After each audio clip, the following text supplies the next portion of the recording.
Welcome to Star Academy Laliyan. हम लाए हैं आपके लिए वो मोस्ट इम्पॉर्टेंट MCQs जो आपको 100% कन्फर्म बोर्ड के एग्ज़ाम में 17 मार्क्स दिलवा सकते हैं। Isotopes differ in option A properties which depends upon the mass, option B arrangement of electrons in orbitals, option C chemical properties, option D position in periodic table. क्योंकि हम जानते हैं isotopes वो atoms होते हैं जिनके एटॉमिक नंबर सेम लेकिन mass number different होते हैं, इसलिए option A will be best answer. Which of the following statement is most appropriate? Option A isotope with even atomic masses are comparatively abundant, option B isotope with even atomic masses and even atomic numbers are comparatively abundant, option C isotope with odd atomic numbers are comparatively abundant, option D isotopes with even atomic masses and odd atomic numbers are comparatively more abundant। कायनात में 280 isotope पाए जाते हैं जिनमें से 40 radio active unstable हैं जबकि 240 stable हैं। इन 240 में से 154 आइसोटोप्स ऐसे होते हैं जिनका एटॉमिक नंबर और मास नंबर इवन होता है, जबकि 86 आइसोटोप ऐसे हैं जिनका एटॉमिक नंबर या मास नंबर ऑड होता है, लिहाजा option B will be the correct answer. Many elements have fractional atomic masses because option A the mass of atom is itself functional, option B atomic masses are average masses of isobars, option C atomic masses are average masses of isotopes which are proportional to their relative abundance, option D atomic masses are average masses of isotopes. किसी भी element के average atomic mass को calculate करने के लिए हमें दो चीज़ें चाहिए होती हैं, एक आइसोटोपिक मास और दूसरा रिलेटिव अबंडेंस ऑफ आइसोटोप। जैसा कि दी गई एग्जांपल में दिखाया गया है कि हम लोग एवरेज एटॉमिक मास को किस तरह कैलकुलेट कर रहे हैं। फॉर एग्जांपल नियॉन के आइसोटोपिक मास 20 को हम उसकी अबंडेंस से मल्टीप्लाई कर रहे हैं और फिर दूसरे आइसोटोप के मास को उसकी अबंडेंस से और फिर तीसरे आइसोटोप के मास को उसकी अबंडेंस से मल्टीप्लाई करके एवरेज एटॉमिक मास कैलकुलेट कर रहे हैं, लिहाजा the best option will be D. The mass of 1 mole of electron is option A 1.008 milligram, option B 0.184 milligram, option C 0.55 milligram, option D 1.673 milligrams. जैसा कि हम जानते हैं एक इलेक्ट्रॉन का मास 9.1 × 10⁻³ kg होता है, तो एक मोल इलेक्ट्रॉन का मास कैलकुलेट करने के लिए हमें इस एक इलेक्ट्रॉन के मास को 6.02 × 10⁻23 इलेक्ट्रॉन से मल्टीप्लाई करना होता है, क्योंकि एक मोल में 6.02 × 10⁻23 इलेक्ट्रॉन्स होंगे। अब हमारे पास जो इसका आंसर आता है वो 5.4 × 10⁻7 kg आता है। इसको मिलीग्राम में कन्वर्ट करने के लिए हम 10⁻6 से मल्टीप्लाई करेंगे जिसका आंसर बनेगा 0.55 milligram. So option C is correct.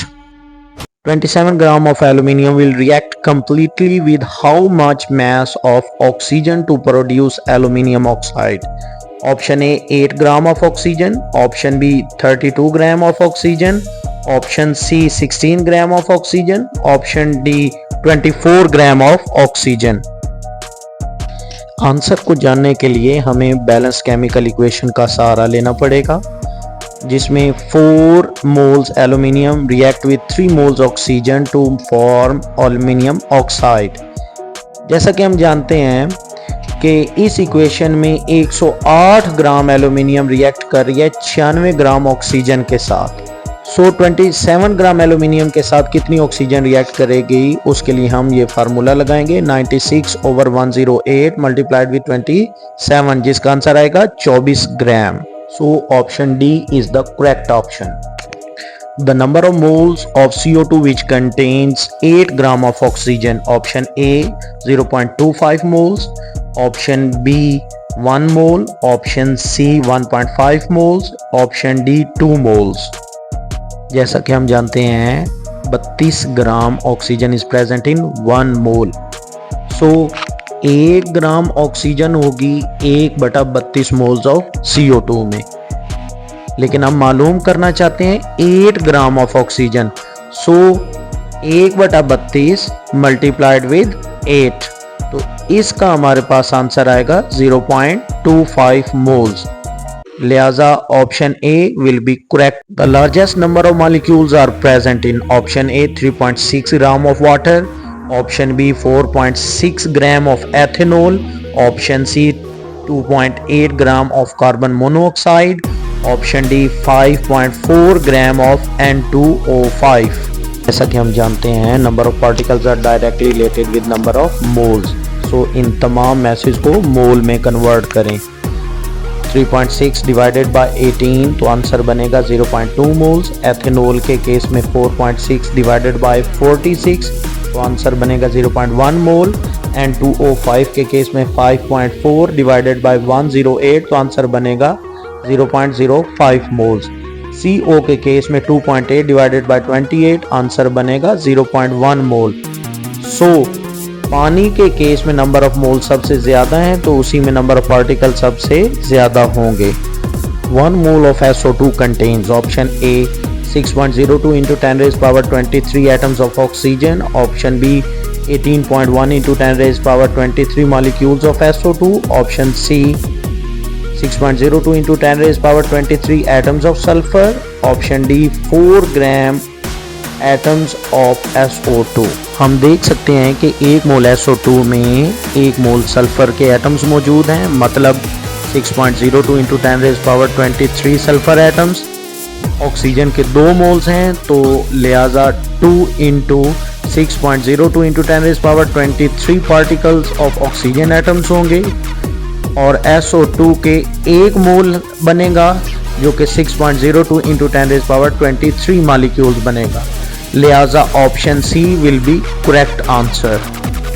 The volume occupied by 1.4 gram of nitrogen gas at STP is option A 2.24 dm cube, option B 22.4 dm cube, option C 1.12 dm cube, option D 112 cm cube. किसी भी gas का volume calculate करने के लिए हम एक formula लगाते हैं, given mass over molar mass multiplied with 22.414। लिहाजा हमारे पास गिवन मास है 1.4 ग्राम, मोलर मास है 28 ग्राम, तो हमारे पास आंसर बनेगा 1.12 dm cube. The limiting reactant is the one which option A is taken in lesser quantity in grams as compared to the other reactants, option B is taken in lesser quantity in volumes as compared to other reactants, option C gives the maximum amount of product which is required, option D gives the minimum amount of product under consideration। जैसा कि हम जानते हैं कि limiting reactant वो reactant होता है जो रिएक्शन के दौरान सबसे पहले मुकम्मल तौर पे ख़त्म हो जाता है और कम से कम प्रोडक्ट पैदा करता है। लिहाजा ऑप्शन डी करेक्ट आंसर होगा। Solvent extraction is an equilibrium process and it is controlled by option a law of mass action, option B amount of the solvent used, option C distribution law, option D the amount of solute। जैसा कि हम जानते हैं कि solvent extraction process के दौरान salute अपने आप को 2 सॉल्वेंट्स में डिस्ट्रीब्यूट कर लेता है विद कांस्टेंट कंसंट्रेशन रेशियो, और ये लॉ डिस्ट्रीब्यूशन लॉ कहलाता है। लिहाजा option C is the correct answer. Comparative rates at which the solutes move in the paper chromatography depends on option A the size of paper used, option B RF value of the solutes, option C temperature of the experiment, option D size of the chromatographic tank. Paper chromatography के दौरान जब हम सब components को अलग कर लेते हैं तो हम हर कंपोनेंट के लिए RF वैल्यू कैलकुलेट करते हैं। RF value mean retardation factor, which is the ratio of distance traveled by solute over distance traveled by solvent.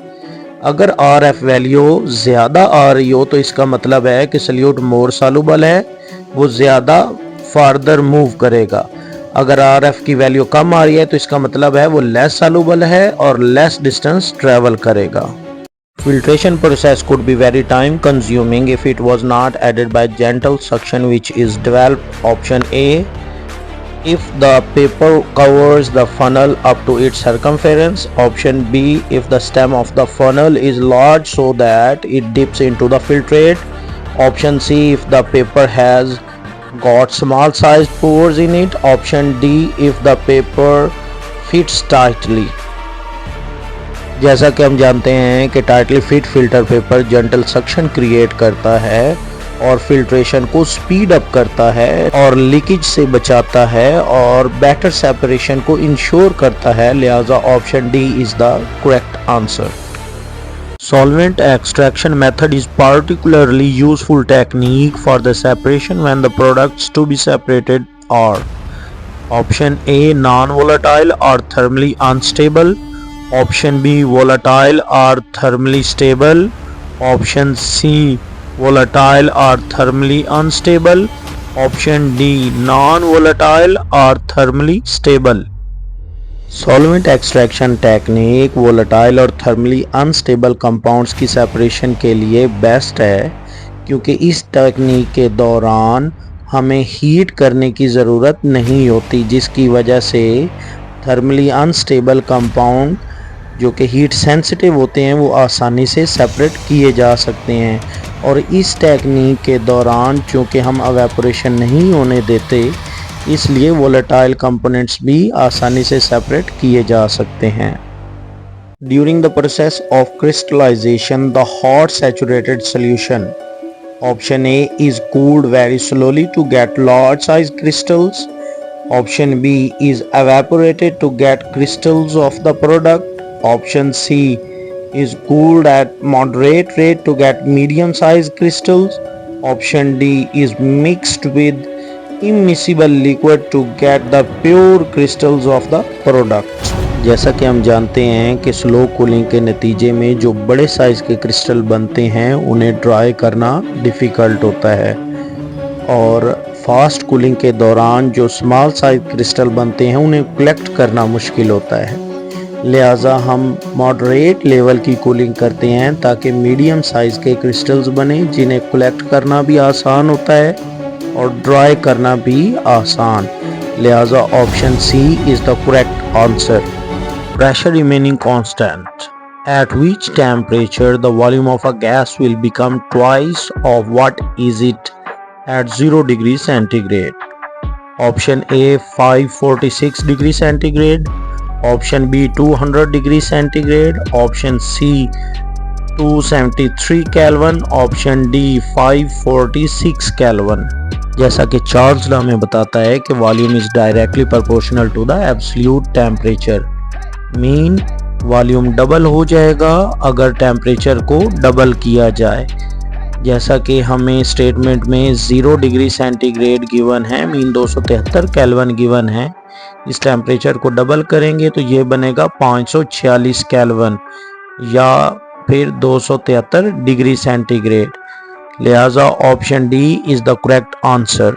Number of molecules in 1 dm cube of water is close to option A 6.02 into 10 raised power 23 divided by 22.414, option B 12.02 into 10 raised power 23 divided by 22.414, option C 6.02 into 10 raised power 23 divided by 22.414, option D 55.5 into 6.02 into 10 raised power 23।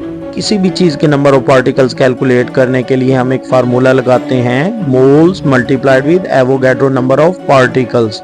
चूँकि water का 1 litre given है तो इसके moles बनते हैं 1000 divided by 18, mean given mass over molar mass, जो कि answer आता है 55.5 मोल्स, लिहाजा 55.5 is multiplied with Avogadro number of particles. लिहाजा option D is the correct answer.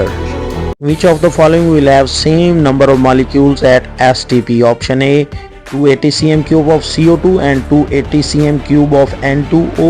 Option B 11.2 dm cube of oxygen and 32 gram of oxygen.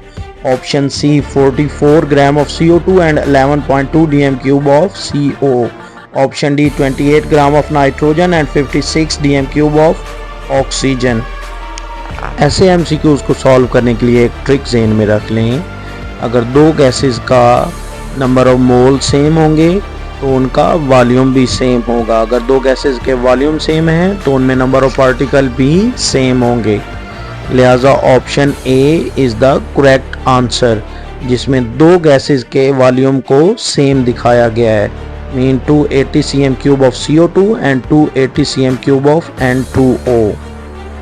बाकी दिए गए pairs में किसी के मोल्स भी इक्वल नहीं हैं, लिहाजा नंबर ऑफ पार्टिकल्स भी इक्वल नहीं होंगे। दी गई कैलकुलेशन से आप इसका अंदाज़ा लगा सकते हैं। Temperature of gas is doubled and pressure is reduced to 1/2 the volume of gas will option A remain unchanged, option B increases 4 times, option C reduces 1/4, option D become double. जैसा कि हम जानते हैं कि टेम्परेचर को double करने से volume 2 गुना बढ़ जाता है, इसी तरह प्रेशर को हाफ करने से भी वॉल्यूम 2 गुना इंक्रीज़ होता है। तो ओवरऑल जो वॉल्यूम में इंक्रीज़ होगा वो 4 टाइम्स। लिहाजा option B is the correct answer. यही आंसर हम आइडियल गैस इक्वेशन में वैल्यूज़ पुट करने के बाद भी निकाल सकते हैं, जैसा कि ऊपर वीडियो में दिखाया गया है। How should the conditions be changed to prevent the volume of a given gas from expanding when its mass is increased? Option A temperature is lowered and pressure is increased. Option B temperature is increased and pressure is lowered. Option C temperature and pressure both are lowered. Option D temperature and pressure both are increased. जैसा कि हम जानते हैं कि mess बढ़ाने से gas का volume बढ़ेगा, लेकिन हम चाहते हैं कि वो वॉल्यूम ना बढ़े, तो हमें टेम्परेचर को कम करना पड़ेगा और प्रेशर को ज़्यादा।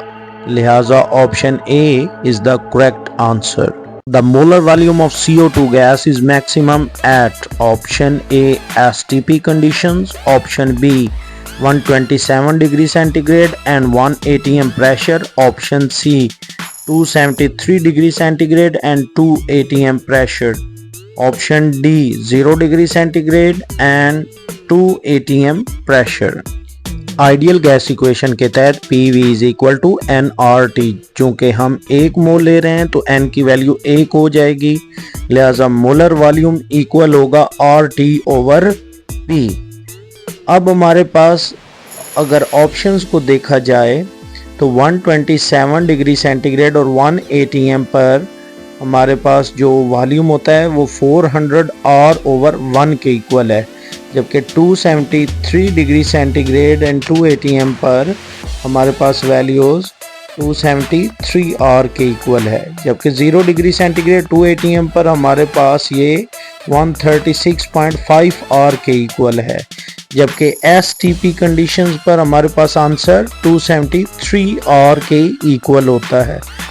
लिहाजा option B will be the correct answer.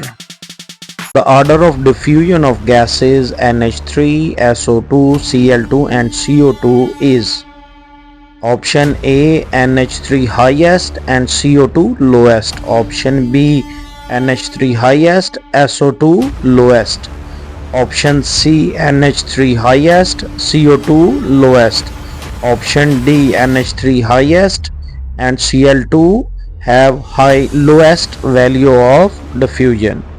जैसा कि ग्राम लॉ में बताता है कि गैस जितनी हल्की होगी उसका रेट ऑफ डिफ्यूजन उतना ज़्यादा होगा। Mean rate of diffusion is inversely proportional to square root of molar मास।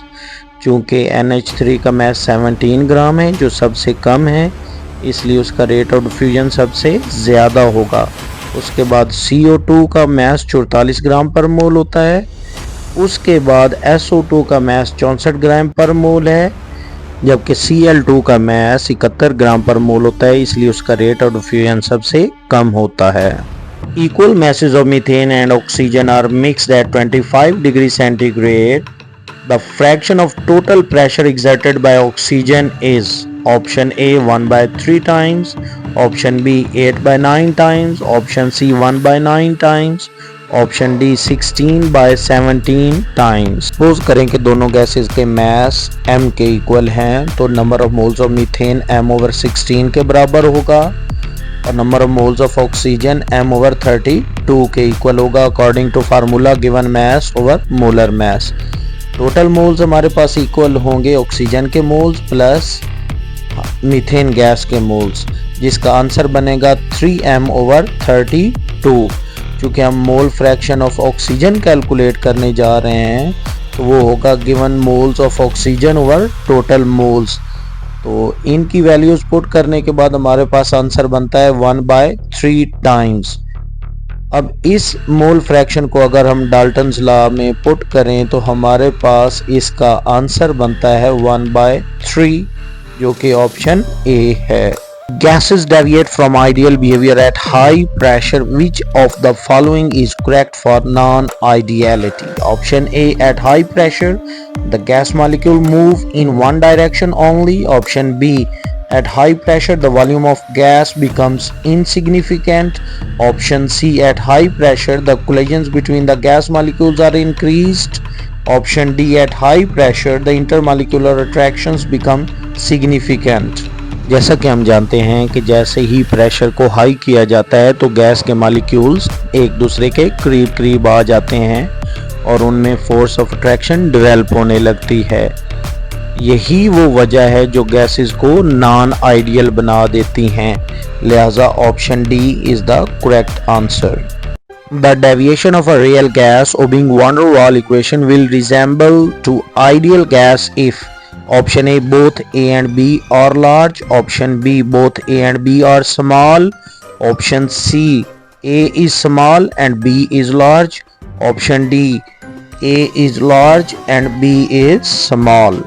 जैसा कि हम जानते हैं A और B van der Waals constant होते हैं। अगर A की वैल्यू ज़्यादा हो तो उस गैस में अट्रैक्टिव फोर्सेस ज़्यादा होती हैं और वो गैस नॉन आइडियल बन जाती है, लिहाजा A को 0 होना ज़रूरी है।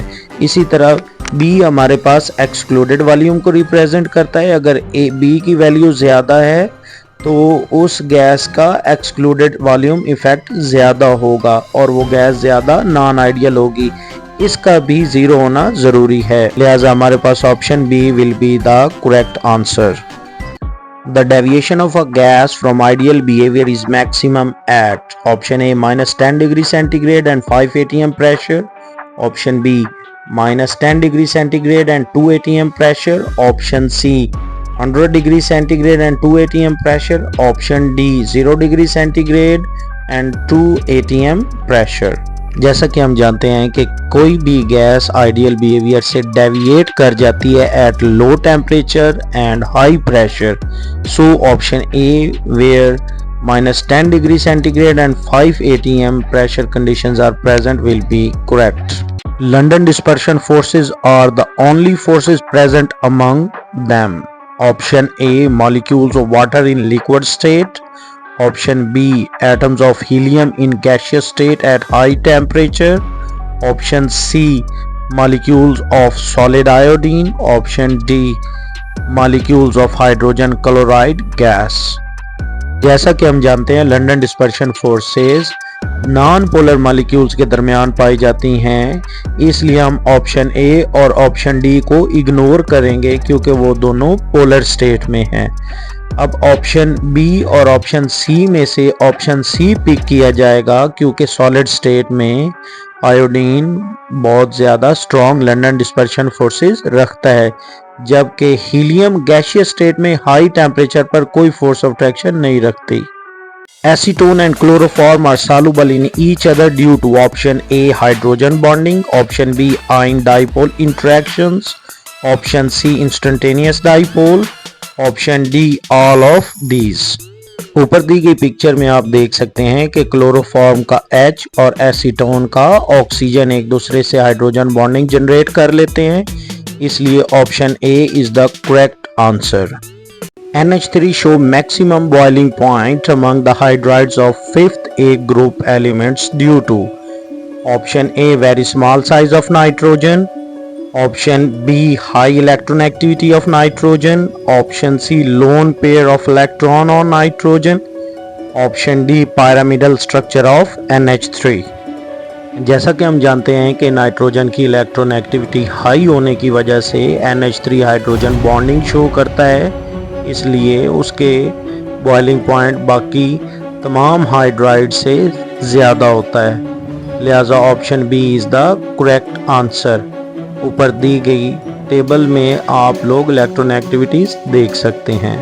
When water freezes at 0 degree centigrade, its density decreases due to option A cubic structure of ice, option B change of bond angles, option C empty spaces in structure of ice, option D change of bond lengths। जैसा कि हम जानते हैं कि water जैसे ही ice में convert होता है तो हाइड्रोजन बॉन्डिंग की वजह से उसके मॉलिक्यूल हेक्सागोनल पैटर्न की शेप में आ जाते हैं, जिसकी वजह से आइस का वॉल्यूम 9% बढ़ जाता है और वो वॉल्यूम डिक्रीज इन डेंसिटी का सबब बनता है, लिहाजा option C is the correct answer.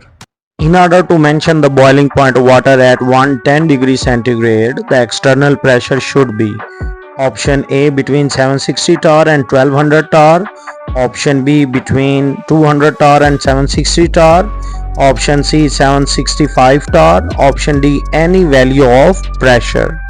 जैसा कि हम जानते हैं कि एक्सटर्नल प्रेशर और बॉइलिंग पॉइंट का आपस में डायरेक्ट रिलेशन होता है, एक्सटर्नल प्रेशर ज़्यादा होगा तो बॉइलिंग पॉइंट भी ज़्यादा होगा। 760 टार पे वाटर 100 डिग्री सेंटीग्रेड पे बॉयल होता है, जबकि 1087 टार पे वाटर 110 डिग्री सेंटीग्रेड पे बॉयल होता है, जबकि 1520 टार पे वाटर 120 डिग्री सेंटीग्रेड पे बॉयल होता है, लिहाजा option A is the correct answer. Ionic solids are characterized by option A low melting points, option B good conductivity in solid state, option C high vapor pressure, option D solubility in polar solvents। जैसा कि हम जानते हैं ionic solids में ionic bond होता है जो कि एक स्ट्रॉन्गेस्ट बॉन्ड है, इसलिए आयोनिक सॉलिड्स के हाई मेल्टिंग पॉइंट्स होते हैं ना कि low melting points. Ionic solid solid state में कभी भी कंडक्टर नहीं होते क्योंकि फ्री आयंस अवेलेबल नहीं होते। इसी तरह ऑप्शन सी भी करेक्ट नहीं होगा क्योंकि इनका वेपर प्रेशर बहुत लो होता है, लिहाजा option D is the correct answer. Amorphous solids, option A have sharp melting points, option B undergo clean cleavage with knife, option C have perfect arrangement of atoms, option D can possess small regions of orderly arrangement of atoms। जैसा कि हम जानते हैं कि amorphous solids में particles की कोई 3 dimensional arrangement नहीं होती, इसलिए उनके शार्प मेल्टिंग पॉइंट्स नहीं होते, वो कभी भी क्लीन क्लीवेज शो नहीं करते, उनमें कोई परफेक्ट अरेंजमेंट ऑफ एटम्स नहीं होती, लिहाजा option D is the correct answer. क्योंकि अमॉर्फस सॉलिड्स में स्मॉल रीजन्स होते हैं जहाँ पर पार्टिकल्स अरेंज होते हैं, उन स्मॉल रीजन को क्रिस्टलाइट बोला जाता है। The molecules of CO2 in dry ice forms the option A ionic crystals, option B covalent crystals, option C molecular crystals, option D any type of crystals। जैसा कि हम जानते हैं कि CO2 एक नॉन पोलर मॉलिक्यूल है, लिहाजा solid state में इसके मॉलिक्यूल्स के दरमियान London dispersion forces mean van der Waals forces पाई जाएंगी, लिहाजा ऐसे सॉलिड जिसमें वीक वांडरवाल फोर्सेस हो उन्हें हम मॉलिक्यूलर सॉलिड्स कहते हैं, लिहाजा option C is the correct answer.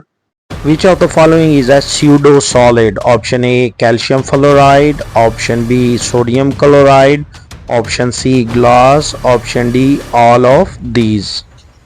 जैसा कि हम जानते हैं कैल्शियम फ्लोराइड और सोडियम क्लोराइड आयोनिक सॉलिड्स हैं जो कि क्रिस्टलाइन सॉलिड्स की एक किस्म है, लेकिन गिलास के केस में हम इसे एमार्फस सॉलिड्स कहते हैं क्योंकि इसमें पार्टिकल्स की कोई 3 डायमेंशनल अरेंजमेंट नहीं होती। लिहाजा option C is the correct answer. Diamond is a bad conductor because option A it has tight structure, option B it has high density, option C there is no free electron, option D it is transparent to light। जैसा कि हम जानते हैं कि किसी भी substance की conductivity का ताल्लुक या तो उसमें मौजूद फ्री इलेक्ट्रॉन्स के साथ होता है या फिर उसमें मौजूद आयंस के साथ। लिहाजा option C is the correct answer. क्योंकि डायमंड के अंदर एक कार्बन मज़ीद 4 कार्बन एटम के साथ लिंक होता है, हर कार्बन sp3 हाइब्रिडाइजेशन शो कर रहा होता है, कोई भी इलेक्ट्रॉन फ्री नहीं होता जो करंट को कैरी कर सके। Nature of positive raise depends on option A the nature of electrode, option be the nature of discharge tube, option see the nature of residual gas, option D all of these. जैसा कि हम जानते हैं कि cathode rays जैसे ही किसी भी gas से पास होती हैं तो उसकी आयोनाइजेशन हो जाती है और आयोनाइजेशन के नतीजे में पॉजिटिव आयंस बनते हैं जो कि पॉजिटिव रेज का किरदार अदा करते हैं। लिहाजा nature of positive raise depend करेगी उस गैस पे जो आप गैस डिस्चार्ज ट्यूब में यूज़ कर रहे होंगे। So the option C is correct. The velocity of photon is option A independent of its wavelength, option B depends on its wavelength, option C equal to square of its amplitude, option D depends on its source। जैसा कि हम जानते हैं कि velocity of photon एक constant quantity होती है, ये एक इक्वेशन ओबे करती है C is equal to lambda f, जो हमें ये बताती है कि अगर लैम्डा की वैल्यू में कमी आ जाए तो फ्रीक्वेंसी की वैल्यू ज़्यादा हो जाती है ताकि C कांस्टेंट रहे। लिहाजा option a independent of its wavelength is correct answer. The wave number of light is 2 × 10⁻⁶ per meter. The wavelength of the light will be option A 500 nanometer, option B 500 meter, option C 200 nanometre, option D 5 × 10⁻⁷ metres. जैसा कि हम जानते हैं कि wavelength inverse of wave number के बराबर होती है, लिहाजा हम वेव नंबर की जब वैल्यू पुट करते हैं तो हमारे पास आंसर आता है 5 × 10⁻⁷, जिसको कन्वर्ट करने के बाद हमारे पास आंसर आता है 500 nanometre. So option A is correct. Rutherford's atomic model failed because option A atom have not nucleus and electrons, B it didn't account for the stability of atom, option C it didn't account for the attraction between protons and nucleus, option D there is actually no space between the nucleus and electrons। Rutherford atomic model के तहत electrons nucleus के गिर्द continuously revolve करते हैं और continuous energy release करने के बाद वो न्यूक्लियस के अंदर फॉल कर जाते हैं जिससे एटम कोलैप्स कर जाएगा। लिहाजा रदरफोर्ड एटॉमिक मॉडल एटम की स्टेबिलिटी को एक्सप्लेन नहीं कर पाया। So option B is the correct answer. Bohr's atomic model is contradicted by option A Planck's quantum theory, option B Pauling's exclusion theory, option C Heisenberg's uncertainty principle, option D all of above। Bohr's के मुताबिक electron उन circular paths पर revolve करते हैं जहां पर उनका radius, energy और एंगुलर मोमेंटम फिक्स होता है, जबकि हेजनबर्ग अनसर्टेनिटी प्रिंसिपल के तहत इलेक्ट्रॉन कोई फिक्स ऑर्बिट नहीं रखते। श्रोडिंगर वेव मॉडल के तहत electrons probability clouds mean orbital में पाए जाते हैं। डी ब्रॉगली वेव थ्योरी के तहत electrons behave like waves not just like particles. Spectral line issues के according Bohr fails to explain multi-electron atoms, so option C is correct answer।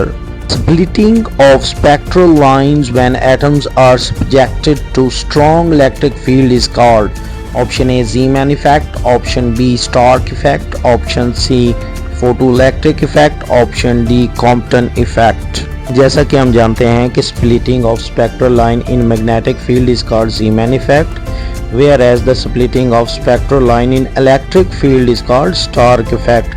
So according to statement, option B is the correct answer. In the ground state of an atom, the electron is present. Option A in the nucleus, option B in the second shell, option C farthest from the nucleus, option D nearest to the nucleus. जैसा कि हम जानते हैं कि electrons एक shell के अंदर revolve करता है। जब एटम ग्राउंड स्टेट में होता है तो उस वक्त उसके इलेक्ट्रॉन की एनर्जी कम से कम होती है, लिहाजा हम कह सकते हैं कि इलेक्ट्रॉन नियरेस्ट टू न्यूक्लियस मौजूद होगा। सो option D is the correct answer. Quantum number values for 2p orbitals are option A n is equal to 2, l is equal to 1, option B n is equal to 1, l is equal to 2, option C n is equal to 1, l is equal to 0, option D n is equal to 2 and l is equal to 0। ये बात हमेशा याद रखें कि orbital के start में जो digit दिया गया होता है वो n को रिप्रेजेंट करता है, लिहाजा n की वैल्यू 2 होगी। क्योंकि p ऑर्बिटल के लिए l की वैल्यू 1 होती है और m की वैल्यू 0 एंड प्लस माइनस 1 होती है। So option A is the correct answer. Orbitals having same energy are called option A hybrid orbitals, option B valence orbitals, option C d orbitals, option D degenerate orbitals। जैसा कि हम जानते हैं कि ऐसे orbitals जिनकी शेप और energy same हो वो हाइब्रिड ऑर्बिटल होते हैं। वो ऑर्बिटल जो वैलेंस शेल में मौजूद हो वो वैलेंस ऑर्बिटल्स होते हैं, और ऐसे ऑर्बिटल जिनकी जस्ट एनर्जी सेम हो तो वो कहलाते हैं degenerate orbitals। So option D is the correct answer. When 6d orbital is complete, then the next electron goes into option A 7f, option B 7s, option C 7p, option D 7d। According to n plus l rule, 6d orbital fill होने के बाद जो next electron होगा वो 7p orbital में जाएगा। So option C is the correct answer. The number of bonds in nitrogen molecule is option A 1 sigma and 1 pi, option B 1 sigma and 2 pi, option C 3 sigma bond only, option D 2 sigma and 1 pi। जैसा कि हम जानते हैं कि nitrogen के molecule में 3 bonds होते हैं जिनमें से एक सिग्मा और 2 पाई बॉन्ड्स होते हैं, लिहाजा option B is the correct answer। Which of the following molecule has zero dipole moment? Option A NH3, option B H2O, option C CHCl3, option D BF3। जैसा कि हम जानते हैं कि उन तमाम मॉलिक्यूल्स का डाइपोल मोमेंट जीरो होता है जो सिमेट्रिकल नेचर के होते हैं। मीन ऐसे मॉलिक्यूल जिसमें सेंट्रल एटम के गिर्द तमाम एटम एक जैसे होते हैं और कोई लोन पेयर नहीं होता, वो सिमेट्रिकल होते हैं और उन तमाम मॉलिक्यूल्स का डाइपोल मोमेंट जीरो होता है, लिहाजा option D is the correct answer. An ionic compound AB is most likely to be formed when option A the ionization energy of A is high and electron affinity of B is low, option B both ionization energy of A and electron affinity of B are high, option C the ionization energy of A is low, electron affinity of B is high, option D both ionization energy of A and electron affinity of B are low। दी गई statement में A को positive और B को negative दिखाया गया है, मतलब A एक ऐसा एलिमेंट है जिसकी वेरी लो आयनाइजेशन एनर्जी है और वो आसानी से A पॉजिटिव आयन बना सकता है, और B एक ऐसा एलिमेंट है जो आसानी से इलेक्ट्रॉन गेन करता है, मीन उसकी हाई इलेक्ट्रॉन अफिनिटी है, लिहाजा option C is the correct answer. Which of the following statement is not correct regarding bonding molecular orbitals? Option A bonding molecular orbitals possess less energy than atomic orbitals, option B bonding molecular orbitals have low electron density between the two nuclei, option C every electron in bonding molecular orbitals contribute to attraction between atoms, Option D, bonding molecular orbitals are formed when electron waves show constructive interference. जैसा कि हम जानते हैं bonding molecular orbitals तब बनते हैं जब atomic orbitals constructive overlap करते हैं। इस ओवरलैप के नतीजे में बनने वाले बॉन्डिंग मॉलिक्यूलर ऑर्बिटल्स की एनर्जी एटॉमिक ऑर्बिटल से कम होती है और इनमें पाए जाने वाले इलेक्ट्रॉन्स अट्रैक्टिव फोर्सेस में अहम रोल अदा करते हैं। इनमें मौजूद इलेक्ट्रॉन डेंसिटी न्यूक्लियर एक्सिस पे मैक्सिमम होती है, वो मिनिमम नहीं होती। लिहाजा option B is the correct answer. Which of the hydrogen halide has highest percentage of ionic character? Option A HCl, Option B HBr, Option C HF, Option D HI। जैसा कि हम जानते हैं कि percentage ionic character directly proportional होता है electronegativity difference के। HF में इलेक्ट्रोनेगेटिव डिफरेंस सबसे ज़्यादा है जो कि 1.78 है और इलेक्ट्रोनेगेटिविटी डिफरेंस डिसाइड करता है 43% आयोनिक करैक्टर को। So HF is the correct answer. Which of the following molecule has unpaired electrons in anti-bonding molecular orbitals? Option A O2 positive 2, Option B N2 negative 2, Option C B2, Option D F2। अगर हम दिए गए तमाम options की MOT diagram show करें तो हमें पता चलता है कि N2 नेगेटिव 2 के केस में दो अनपेयर्ड इलेक्ट्रॉन्स होते हैं एंटी बॉन्डिंग मॉलिक्यूलर ऑर्बिटल्स में। So option B is the correct answer. If endothermic reaction is allowed to take place very rapidly in the air, the temperature of the surrounding air, option A remains constant, option B increases, option C decreases, option D remain unchanged। जैसा कि हम जानते हैं कि endothermic reaction तब takes place होता है जब वो सराउंडिंग से हीट एब्जॉर्ब करता है, लिहाजा सराउंडिंग का टेम्परेचर आहिस्ता आहिस्ता डिक्रीज होना शुरू हो जाता है। So option C is the correct answer.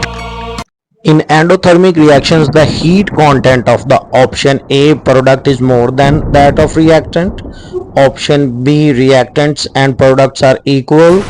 Option C reactant is more than that of products. Option D both A and B. Endothermic reaction में reactant heat absorb करने के बाद products बनाते हैं, लिहाजा बनने वाले product का heat content reactant के मुकाबले में बहुत ज़्यादा होता है, लिहाजा option A is the correct answer.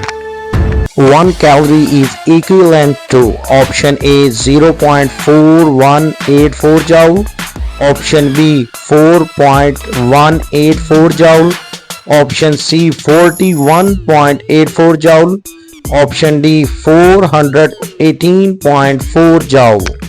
दिए गए टेबल में आप देख सकते हैं कि 1 कैलोरी 4.184 जूल के बराबर है, या फिर 0.001 किलो कैलोरीज के बराबर है, या फिर 3.968 इंटू 10⁻³ BTU के बराबर है, या फिर 1.162 इंटू 10⁻⁶ किलोवाट आवर के बराबर है, या फिर 4.387 into 10⁻³ foot pound force mechanical work unit के बराबर है। The change in heat energy of a chemical reaction at constant temperature and pressure is called option A enthalpy change, option B bond energy, option C heat of sublimation, option D internal energy change। ऐसा कि हम जानते हैं कि heat absorbed at constant volume equal होती है delta E के और heat absorbed at constant pressure equal होती है डेल्टा H के। So option A is the correct answer in given statement. Which of the following statement is contrary to the first law of thermodynamics? Option A energy can neither be created nor destroyed. Option B in an adiabatic process the work done is independent of its path. Option C one form of energy can be transformed into equivalent amount of other kind of energy. Option D continuous production of mechanical work without supplying an equivalent amount of heat is possible। जैसा कि हम जानते हैं कि heat provide किए बिना हम continuous work done नहीं कर सकते, so option D is the correct answer। For a given process the heat changes at constant pressure and at constant volume are related to each other as option A QP is equal to QV, option B QP is lower than QV, option C QP is greater than QV, option D QP is equivalent to half of QV। जैसा कि हम जानते हैं कि QP is equal to delta E plus P delta V, मतलब जो heat constant pressure पे provide की जाती है वो ना सिर्फ डेल्टा E को चेंज करती है बल्कि P delta V work done भी करती है, जबकि heat at constant volume just delta E को चेंज करती है। लिहाजा option C is the correct answer. For the given reaction NaOH plus HCl give us NaCl plus H2O. The change in enthalpy is called option A heat of reaction, option B heat of neutralization, option C heat of formation, option D heat of combustion। दी गई equation में base और acid आपस में neutralisation reaction show कर रहे हैं, लिहाजा इस रिएक्शन के दौरान जो हीट रिलीज होगी वो हीट ऑफ न्यूट्रलाइजेशन कहलाएगी। So option B is the correct answer. The net heat change in a chemical reaction is same whether it is brought in one step or in several steps. It is known as option A Henry's law, option B Joule's principle, option C House's law, option D law of conservation of energy। House's law में बताता है कि एक reaction अगर एक step में हो रहा है या मैनी स्टेप में हो रहा है उसमें टोटल हीट कंटेंट कांस्टेंट रहता है, लिहाजा option C is the correct answer. Enthalpy of neutralization of all strong acids and strong bases has the same value because option A neutralization leads to formation of salt and water, option B acid always give H positive ion and bases give OH negative ions, option C strong acids and bases are ionic substances, option D the net chemical change involves a combination of H positive and OH negative ions to form water। जैसा कि हम जानते हैं कि different strong acids और different strong bases के case में heat of neutralisation की वैल्यू कांस्टेंट रहती है जो कि -57.4 किलो जूल पर मोल होती है। असल में हीट ऑफ न्यूट्रलाइजेशन के पीछे जो रिएक्शन टेक्स प्लेस हो रहा होता है वो है H positive combine with OH negative to form 1 mole of water, इसलिए हमारे पास जो करेक्ट ऑप्शन होगा वो होगा option D. Molarity of pure water is option A 1, option B 18, option C 55.5, option D 7। जैसा कि हम जानते हैं कि molarity is the number of moles per dm cube. Water के मोल्स कैलकुलेट करने के लिए हम उसके गिवन मैस को मोलर मैस पे डिवाइड करेंगे। मीन 1 लीटर में 1000 ग्राम होते हैं और उसका मोलर मैस है 18, तो 1000 डिवाइडेड बाय 18 इसका आंसर बनेगा 55.5। So option C is the correct answer. 18 gram glucose is dissolve in 19 gram of water. The relative lowering of vapour pressure is equal to option A 1/5, option B 1/51, option C 5.1, option D 6। जैसा कि हम जानते हैं कि relative lowering of vapour pressure is equal to delta P over P naught. Delta P mean moles of solute and P naught mean moles of solvent। जैसा कि हमें statement में गिवन है 18 gram of glucose, so 18 divided by 180 तो answer बनेगा 0.1 moles. इसी तरह moles of solvent calculate करने के लिए हमें 90 ग्राम वाटर गिवन है, तो 90 डिवाइडेड बाय 18 आंसर बनेगा 5। लिहाजा delta P mean 0.1 divided by 5 तो ये बनेगा 1/50। So option B is the correct answer। A solution of glucose is 10% weight by volume. The volume in which 1 gram mole of it is dissolved will be option A 1 dm cube, option B 1.8 dm cube, option C 200 cm cube, option D 900 cm cube। जैसा कि हम जानते हैं 10% weight by volume का मतलब है 10 gram glucose dissolve है 100 ml of solution में, जबकि 1 ग्राम मोल मतलब 180 ग्राम ऑफ ग्लूकोज को डिसॉल्व करना है, तो 180/10 मल्टीप्लाइड विद 100 तो ऑप्शन बनेगा 1800 ml जो कि इक्वल है 1.8 litre. So option B is the correct answer. An aqueous solution of methanol in water has vapor pressure, option A equal to that of water, option B equal to that of methanol, option C more than that of water, option D less than that of water। जैसा कि हम जानते हैं कि water और ethanol का mixture non ideal nature का होता है और ये राउल्ट्स लॉ से पॉजिटिव डेविएशन शो करता है, लिहाजा इस किस्म के सॉल्यूशन का वेपर प्रेशर मोर होगा। So option C is the correct answer. An azeotropic mixture of two liquid boils at a lower temperature than either of them when? Option A, it is saturated. Option B, it shows positive deviation from Raoult's law. Option C, it shows negative deviation from Raoult's law. Option D, it is metastable. जैसा कि statement में बताया गया है कि एजियोट्रोपिक mixture two components का lower temperature पे boil हो रहा है, इसका मतलब है कंपोनेंट्स में वीक इंटरेक्शंस हैं और उनका वेपर प्रेशर हाई है। सो राउल्ट्स लॉ से ये पॉजिटिव डेविएशन शो की जा रही है। So option B is the correct answer. In azeotropic mixture showing positive deviation from the Raoult's law, the volume of the mixture is option A slightly more than total volume of the components, option B equal to the total volume of the components, option C slightly less than total volume of the components, option D none of these। जब एक mixture Raoult's law से positive deviation show करता है तो इसका मतलब है weaker interaction between the components, जिसकी वजह से वेपर प्रेशर ज्यादा होता है और बॉइलिंग पॉइंट कम होता है। चूंकि वीकर इंटरेक्शंस की वजह से मॉलिक्यूल दूर दूर रहते हैं, इसलिए ओवरऑल वॉल्यूम ज्यादा हो जाएगा। So option A is the correct answer. Which of the following solution has the highest boiling point? Option A 5.85% solution of sodium chloride, option B 18% solution of glucose, option C 6% solution of urea, option D all have the same boiling points. जैसे कि हम जानते हैं elevation of boiling point depend करता है number of particles पे। क्योंकि इन तमाम दिए गए ऑप्शन में हमारे पास मोलैरिटी 0.1 बनती है, लेकिन NaCl आयोनाइज होने के बाद 0.1 मोल Na पॉजिटिव आयन बनाता है और 0.1 मोल Cl नेगेटिव आयन्स बनाता है। सो उसमें नंबर ऑफ पार्टिकल्स बाकी ऑप्शन के मुकाबले में डबल हो जाते हैं। So option A is the correct answer. Two solutions of NaCl and KCl are prepared separately by dissolving amount of the solute in water. Which of the following statement is true of these solution? Option A, KCl solution will have higher boiling point than NaCl solution. Option B, KCl solution possess lower freezing point than NaCl solution. Option B, both solution have different boiling point. Option D, NaCl and KCl solution possess same vapor pressure. NaCl और KCl को जब पानी में separate dissolve किया जाएगा तो दोनों cases में नंबर ऑफ पार्टिकल्स इक्वल होंगे।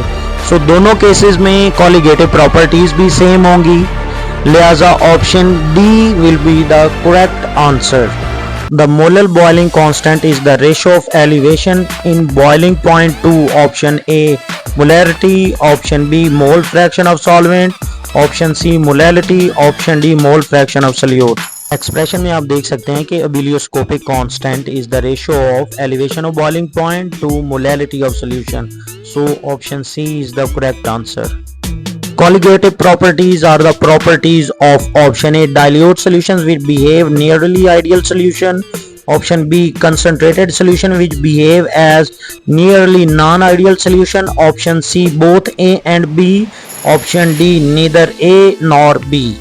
जैसा कि हम जानते हैं कि कॉलिगेटिव प्रॉपर्टीज को ओबे करने के लिए सॉल्यूशंस का कुछ प्रॉपर्टीज को फॉलो करना जरूरी होता है, जैसा कि सोल्यूट नॉन वोलेटाइल और नॉन इलेक्ट्रोलाइट होना चाहिए और दिया गया सॉल्यूशन डाइल्यूट होना चाहिए ताकि पार्टिकल्स के दरमियान फोर्स ऑफ अट्रैक्शन पैदा ना हो और वो आइडियली बिहेव करें। सो option A is the correct answer. The cathodic reaction in the electrolysis of dilute H2SO4 with platinum electrodes. Option A reduction, option B oxidation, option C both oxidation and reduction, option D neither oxidation nor reduction। जैसा कि हम जानते हैं कि H2SO4 की electrolysis के नतीजे में H पॉजिटिव आयन और SO4 नेगेटिव 2 आयन्स बनते हैं, लिहाजा H पॉजिटिव आयन्स कैथोड की तरफ जाएंगे और रिडक्शन के नतीजे में हाइड्रोजन गैस बनाएंगे। सो option A is the correct answer. Which of the following statement is correct about galvanic cell? Option A, anode is negatively charged, option B reduction occurs at anode, option C cathode is positively charged, option D reduction occurs at cathode।